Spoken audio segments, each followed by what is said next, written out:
नमस्कार। दिल्ली के पूर्व सीएम अरविंद केजरीवाल जनता की अदालत में जंतर मंतर से जो बड़ी बातें कही हैं वो हम आपको बताना चाहते हैं। फिलहाल केजरीवाल का भाषण खत्म हो चुका है और इन भाषणों में उन्होंने जिन बातों पर जोर दिया है वो हम आपको तफसील से विस्तार से बताना चाहते हैं। उन्होंने पहली बात कही है कि मैंने अपनी ज़िंदगी में केवल इज्जत कमाई है, मेरे बैंक में, पार्टी के बैंक में एक भी पैसा नहीं है। उन्होंने ये बात कही है।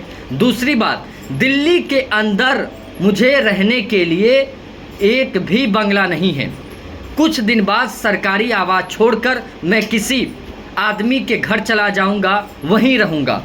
उन्होंने ये कहा कि मैंने 10 साल के अंदर कुछ नहीं कमाया, सिर्फ ईमानदारी और इज्जत।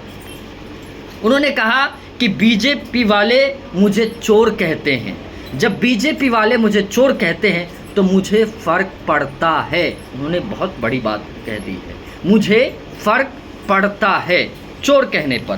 केजरीवाल ने कहा, आज मैं अंदर से बहुत दुखी हूँ, बहुत टूट गया हूँ, इसीलिए मैंने दिल्ली के सीएम से इस्तीफ़ा दे दिया है।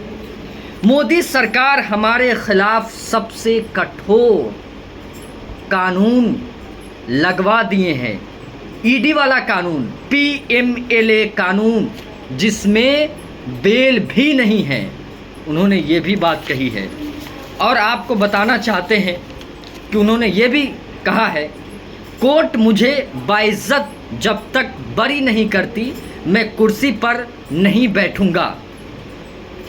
हमारे वकील ने कहा कि ये केस बहुत लंबा जा सकता है, 15 साल तक भी चलेगा। मैंने तय किया कि मैं अपनी जनता की अदालत में जाऊंगा और ये बताऊंगा कि मैं ईमानदार हूँ या बेईमान हूँ, ये जनता ही तय करेगी। मैं दाग के साथ जी नहीं सकता, मैं ज़िंदगी गुजार नहीं सकता। केजरीवाल ने यह भी अहम बात कही है, अगर मैं बेईमान होता, भ्रष्ट होता तो दिल्ली के अंदर बिजली फ्री नहीं करता। उन्होंने जो जनता की अदालत में बड़ी बातें कही है, जनता के सामने जो सफाई दी है, आप इन सफाइयों को कैसे देखते?